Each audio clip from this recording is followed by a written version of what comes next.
बरिमाखा दखरा एबसुनि 50 बोसोरनि सनाथि मायथाइ फोरबो फालिथायजों लोगोसे खुंगा 43थि बोसोरसालिया जथुमानि हारिमु मोनाबिलियाव जाखांफुनाय मेथाइ रोजाबगिरि जेसि नार्जारिनि देंखो रोजाबनाय नुथाय।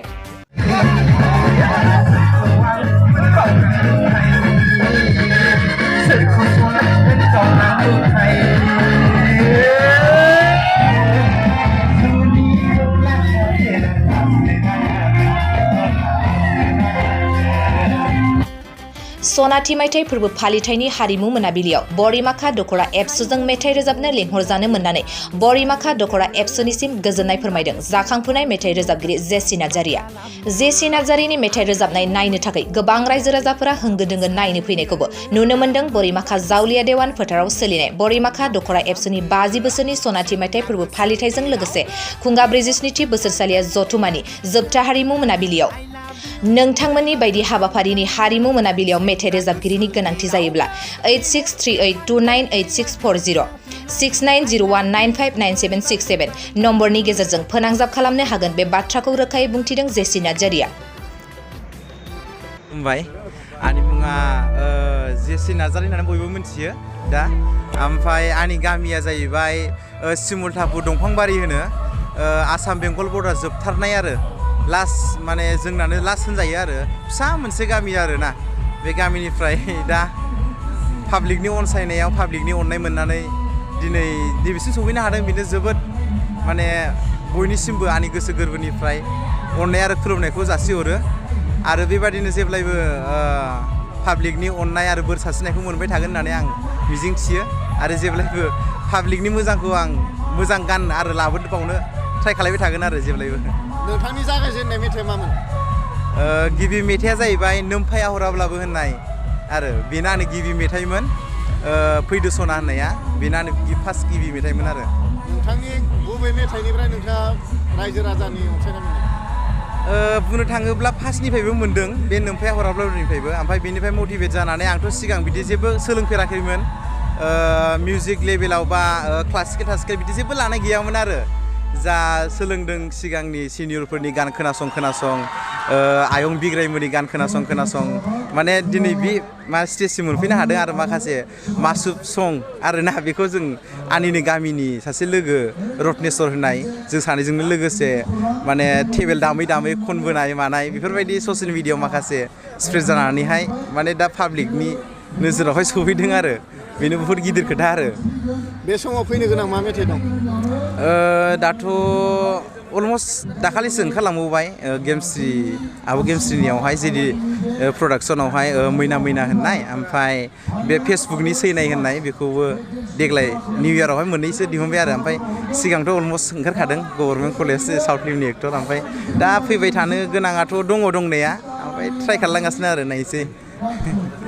नोंथांखौ गोबां सुबुंफ्रानो मोजां मोनो, मानि थाखाय मोजां मोनो होननानै नोंथाङा साननो हागौ? आंथ' मा बुंबावनो, जिखुनु पाब्लिकफ्रा जानो हागौ माने आंनि माखासे खननाय माबाफोर जेरावहाय माने पाब्लिकफोरनि गोसोखौ आं जाहाथे गोजोन होनो हायो खोमा, बेखौथ' आं मिथिला। खिन्थु जेरैबायदि पाब्लिकनिफ्राय आं अननाय मोनदों आरो बिसोरनि अननायखौ मोननानैनो आं स्टेजाव गाखोनो बे कनफिडेन्सआ फैदों आरो।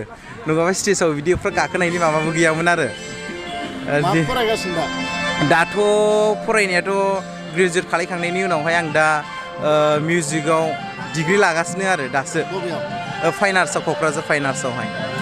बिदि बुंनायनि बारा एक्सपिरियेन्स गैया। माबायदि मोनफैदों दा नैबे बाक्सा बरिमाखायाव फैनानै? जोबोर मोजां मोनदों, मानोना दिनैनि बे गिबि खेब फैनाय जादों आं बे बोरिमाखायावहाय।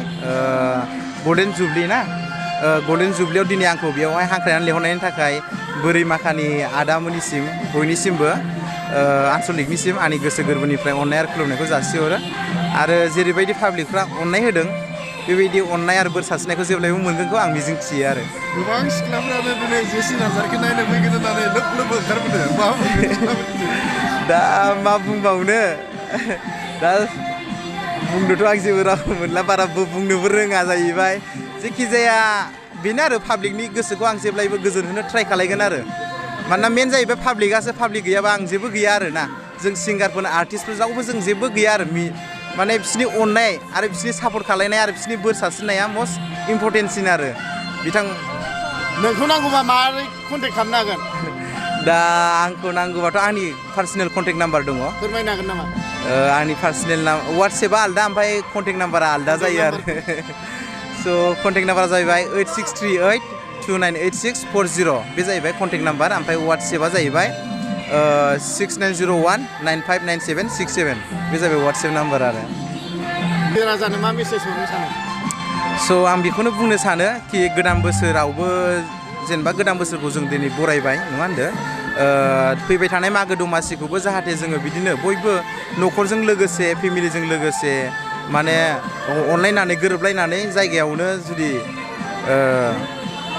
जायोबा आरो जेनेबा मागो दमासिखौ मोजाङै मोजां माबा हरोबा आरो जोबोद मोजां खिन्थु बेनो आरो आं बेखौल' रिकुवेस्ट खालामो कि गारिफोरखौ आरो लोंनाय जानायफोरखौ जाहाथे मोजाङै माबा खालायो नायनानैहाय स' बारा बुंनो रोङा माने गिबि खेब माने मिडियायाव फैनाय जादों आरो बिदि फैफेराखै खुनु दिन ओंखायनो फार्स्ट टाइम फैनायखाय मा बुंनो मा मानो जादों आरो स' माबाफोर गोरोन्थि जायोबा निमाहा बिनाय थाबाय आरो फैबाय थानाय समाव लाइमोनफोरखौ नोंथाङा मा फोरमायनो सानो स' मेन खोथाया जाहैबाय गावनि नाजानाय गावनि कनफिडेन्स आरो गिदिरफोरनि माने बोसोनखौ खोनासंनाय आरो मोजां गाज्रिखौ डिसाइड खालायनाया मेन गावनि सायाव आरो ना मेन गावनि गोसोआ जुदि बायग्लियोबाथाय नों लाइफआव जेबो हानाय नङा आरो खिन्थु नों गावनि गोसोआ जुदि माबा गोरा खालायनानै जुदि नों गावनि थांखिसिम नाजायोबा बुहुद माने सौहैनो हानाया माने सानसेबाबो सौहैगोन आरो खिन्थु आंबो एफा बिदि दिनैसिम सौफैयाखै खिन्थु जाखिनि सौफैदों बे गासिबो माने पाब्लिकफोरनि अननाय आरो बोर सारस्रिनाय जोब आरो बेखौनो आं बुंनो सानो कि मस्ट इम्परटेन्ट जाहैबाय गावनि गोसो गावनि नाजानाय आरो गावखौ फोथायनाय आरो